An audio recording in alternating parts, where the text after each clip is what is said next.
How many times have you shown your hand too early and ended up losing the opportunity yourself? You learn a bit of a new skill and rush to show it off everywhere. A project has barely begun and you loudly tell everyone about it. And then you're watched, blocked, and overtaken. Hello, dear viewers and friends. Welcome to the channel. Ancient wisdom says, man plans, heaven decides, speak less, do more. Wise people are not afraid of being strong. They are afraid of exposing their strength, because true power is only useful when it appears at the right time. This video is about 6 principles of hiding your light and storing your strength so you can keep your warhorse calm in the stable, waiting for the day it can run at full speed. Give me the next 10 minutes, and you will understand why just one small change can completely turn the axis of your life. Wise people are not afraid of lacking light. They are afraid of light that flares up too early and then goes out. When we rush to display our ability, opponents know where to block us. Other people's expectations swell, and the pressure inside us rises. Hiding your light is not self-doubt. It is the discipline of keeping the fire. Like a coal that quietly stores heat and only bursts into a great flame at the right moment. If you want to go far, the first thing to learn is to keep your ability in silent mode and let your results do the talking. A common mistake is talking too much about a project when its foundation is still thin, posting tiny achievements like glitter scattered on the road, answering every question with, I know. Those habits turn us into a neon light in a rainy night, dazzling but fragile. When others keep scrutinizing us, we lose focus on building inner strength. When we are praised too early, we easily fall asleep on small victories and abandon the long journey. If you want to hide your light, start with a discrete work rhythm. Each day, choose 3 core tasks and do them so well that it's impossible to call your effort half-hearted before you stop. Record proof of your progress in private numbers and logs without showing off. When asked about your plans, talk about processes and quality standards, not about glamorous ambitions or flashy timelines. When praised, answer briefly with a thank you and remind yourself that you still have much to learn. Next comes information discipline. Break knowledge down by roles so that each person knows only what they need to know. Do not rush to announce partners, strategies, or key numbers before you have built a protective moat around them. Limit pointless arguments because every round of verbal sparring drains focus from real work. Use that energy to improve processes, upgrade products, and develop skills that are hard to copy. The crystallization of hiding your light is calmness. You go slowly when it's time to go slow, and you speed up when conditions are ripe. No fanfare, no loud noise, just steady, solid steps. On the day the curtain is lifted, others see a mature result, while you know it is the fruit of many quiet seasons of planting and nurturing. You hide your light to store strength. You store strength to achieve great results. Storing your strength is the art of preserving mental power for decisive moments.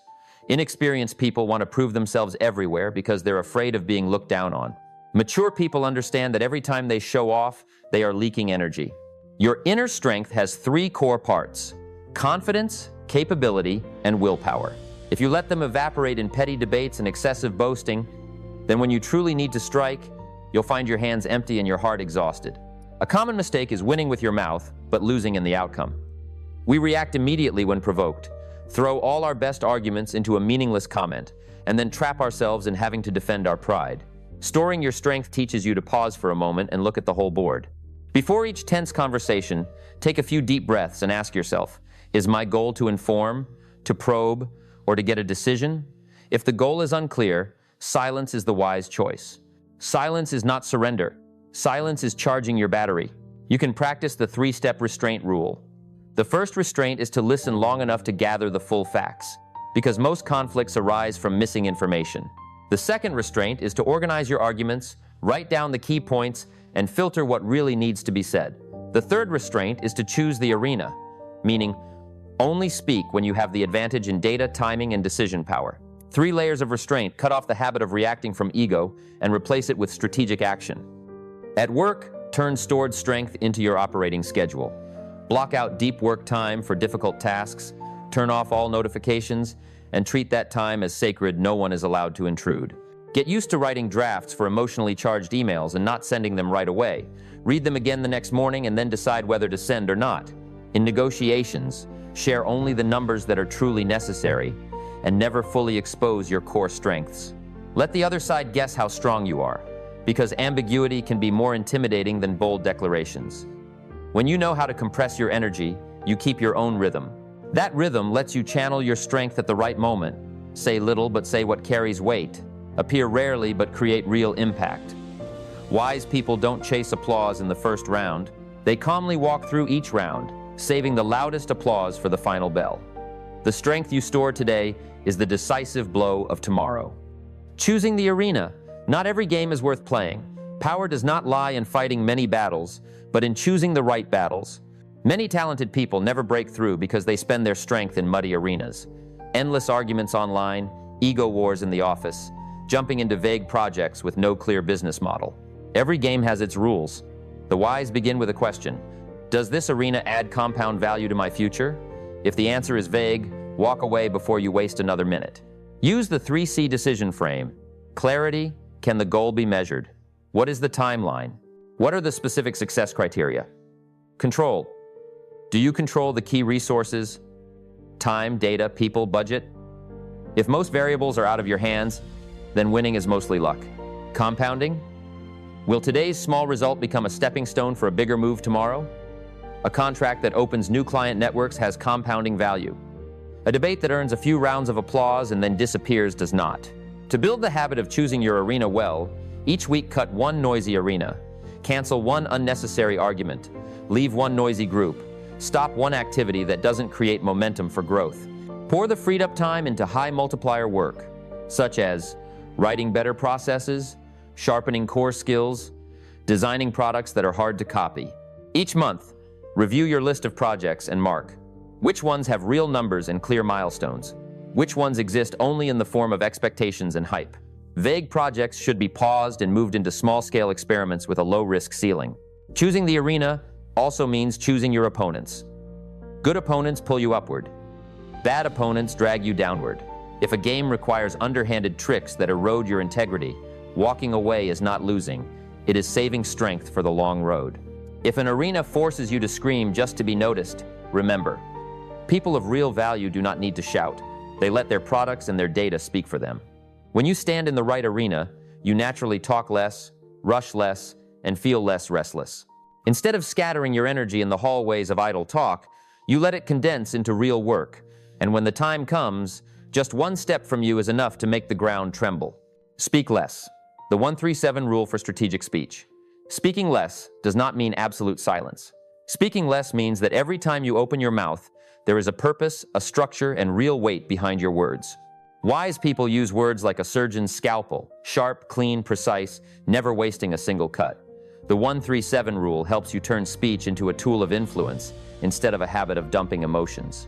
One goal, 3 key points, 7 sentences at most when you are not the main speaker.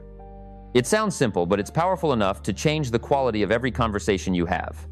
Start with the number 1. Before you speak, ask yourself, what is my single objective? Do you need to give information, probe someone's position, or get a decision? Choose only one. When the objective is clear, your words naturally fall into line. For example, in a progress update meeting, your goal is to report the status of key milestones, not to deliver a vision speech or tell a long story about your difficulties. Speaking to the right objective shortens the meeting and increases people's trust in you because they see that you respect their time. Next comes the number 3. 3 key points are the backbone of any message. You can frame them as current situation, solution, benefit, or facts, risks, proposal. Only when absolutely necessary do you add details under each key point, but you still keep the rhythm of 3 parts.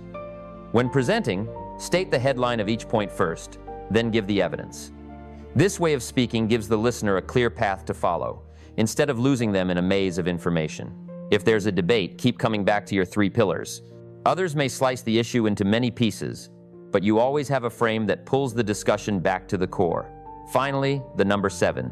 7 sentences is the maximum for one speaking turn if you are not the one leading the meeting. This discipline forces you to be concise. Start with your conclusion. Follow with 2 to 3 sentences of hard facts, numbers, deadlines, concrete data. Then 1 sentence about the risk. Then 1 sentence with your proposed action. If you really need more, use 1 last sentence to ask a question that pulls the decision maker into action. Once you get used to the 7-sentence rhythm, People will notice that every time you speak, it moves the conversation forward instead of going in circles. Speaking less goes together with the skill of asking questions, so others will say out loud what you need to hear. Instead of explaining your plan in a long speech, ask, if we could only choose one success criterion, which one would you pick? This type of question forces the other side to reveal their true priority, so you can adjust your proposal to hit the target. In negotiations, ask about what they're willing to trade off, which conditions are non-negotiable, what the budget ceiling is. Questions open doors to information. Statements often close them. The biggest weakness of people who talk too much is that they show their hand. Boasting about revenue, connections, or plans when you don't yet have a protective moat only gives others leverage to strike back. Avoid empty, exaggerated words like guaranteed, absolutely, or 100% sure. Prioritize language that can be measured, such as, we tested this on a pilot group. It achieved this conversion rate. It reduced cost by this percentage.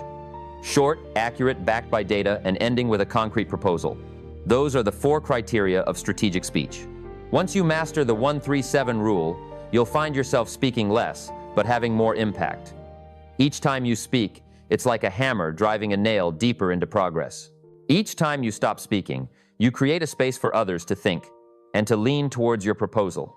Speak less to do more. Speak less to preserve your strength. Speak less so that your words become truly valuable. Building the moat, protecting your core capabilities. A fortress is not strong only because its walls are thick, but because it has a deep moat around it. Wise people understand, if your real capability is not protected, it will quickly be copied, neutralized, or even used against you. Building a moat is a mindset of proactive defense, turning your secrets, processes, and data into an advantage that's hard to penetrate. Once the moat is deep enough, you can move slowly but surely, speak less but with more weight, strike rarely but hit the vital point. The first moat is internal processes. Turn what you do well into clear SOPs, but with layered access so each person only knows what they need to know. A good process must answer 3 questions. What do we do? How do we do it? What is the standard for done well? Add quality metrics to each step so anyone involved knows what meets the bar means. With strong processes, the organization relies less on lone stars, and you can scale up without falling into chaos. The second moat is data. Data is the bloodstream of your competitive advantage. That's why you shouldn't expose your entire dashboard to the world. Set up a separate storage system, automatic backups, and detailed permission levels. Sensitive metrics, such as profit margins, customer lists, content formulas, conversion rates, should only appear in condensed reports and be protected by passwords. If you must share data externally, only provide a slice that is sufficient for the current decision. Never reveal your entire operating model. The third moat is people. Hiring people who fit the culture, training them properly, and having them sign confidentiality agreements are the 3 pillars. Don't let core knowledge live only in one person's head. Break it down and standardize it so that when someone leaves, they don't tear a hole in your system. Build an internal mentoring system. Document classic case studies and expensive mistakes so the team learns faster than your competitors. When people are bound by common standards and methods, you both preserve the soul of the organization and reduce the risk of leaks. The fourth moat is product. Hard-to-copy advantages can come from algorithms, infrastructure, networks, intellectual property, or brand experience. Choose 1 or 2 primary layers of defense and invest in them long-term. If you create content, build a unique topic library, a consistent voice, and your own system for studying audience insight. If you build products, prioritize features with a steep learning curve, ones that require accumulated data or lean into network effects. Once your product has teeth, competitors may see it, but still struggle to bite into it. Building the moat is a job that never ends, so you need a regular audit schedule. Every quarter, review potential leak points, such as widely shared documents, shared folders, third-party tools, and your speaking habits online. Ask yourself, if I were my own competitor, where would I attack? Patch the holes immediately by tightening permissions, encrypting, changing naming conventions, or separating test environments from real production environments. At the same time, prepare crisis scenarios so that if something happens, everyone knows what to do in the first 24 hours. Finally, remember, the moat is not there to lock you in fear. The moat exists so you can move forward without losing your foundations. When your protection is deep enough, you can experiment boldly, launch in a lean way, then quietly optimize based on real data. Wise people don't brag about their walls. They quietly dig their moat, and thanks to that deep moat, when they finally speak publicly, their voice carries far. Striking, right time, right force, right target. Hiding your light and storing your strength only matter if, when the time comes, you dare to step out and land a clean strike. Striking is the combination of 3 Ds: timing, deployment, and defense. If your timing is wrong, you'll be pulled into a headwind. If your deployment is slow, you lose the surprise advantage. If your defense is loose, your early success will be crushed by counterattacks. The wise prepare early so that when the window opens, they shift gears smoothly, like a well-maintained engine. Timing starts with signs of ripeness. Internally, you should already have test versions that pass minimum metrics, processes running stably on a small scale, backup cash flow enough to last many months without relying on luck. Externally, you should see steady growth in demand, a gap or weakness in competitors, or platforms that are currently favoring the format you're using. In parallel, you must measure your team's mental readiness and ensure your schedule has open space to concentrate your efforts. When at least 2 out of 3, internal, market, team, all show green lights, the door to strike opens. Deployment is the art of short, sharp campaigns. Limit your goal to one main result for the launch: a number of orders, a number of active users, or a number of minutes watched. Design a 4-step path. Prepare a clear message and list of people or channels to announce to. Release the core version, a compact product that does one thing exceptionally well. Create a push with real numbers and testimonials. Amplify just enough through your highest leverage channel. All of this should happen in a short time frame, so that before competitors fully understand what you're doing, you've already climbed past the most difficult early slope. During deployment, maintain strict data discipline. Share only the numbers you need to share, at slices that build trust, but don't reveal everything. For questions outside the defined scope, promise to answer in a report after 2 weeks. Avoid getting lost in emotional behind-the-scenes stories. Most people care above all about concrete benefits, clear differentiation, and verifiable proof. Focus on your first users. They are the anchor for future growth, not the crowd that just stops by out of curiosity. Defense begins from the very first second after you hit launch. Prepare in advance. FAQs, crisis scenarios, responsible people, and thresholds for triggering decisions. In the first 7 to 14 days, prioritize listening and quick fixes. Don't waste time on pointless online arguments. Turn every piece of feedback into a specific change in your product, process, or content. If you're attacked with unfair comparisons, respond with minimal focused data, or stay silent on purpose and let your users speak for you.